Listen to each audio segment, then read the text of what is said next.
এটা হলো প্রদা মেলা। প্রদা মেলা, এখানে শুধু মাছ আর মাছ, বিপুল পরিমাণে মাছ, মাছের সমাহার। এক কথা বলা যেতে পারে এটা মাছের মেলা। আসলাম, দেখলাম বড় বড় মাছ, তবে উচ্চ মূল্যে সব বিক্রয় হইতেছে এবং এখান থেকে একটা কিনলাম। কিন্তু মাছের মূল্য যে পরিমাণ নিচ্ছে সে পরিমাণে আসলে আমরা কেউই আশা করি না।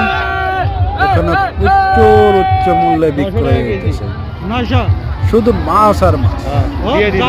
মাছ কাটে বড় একটা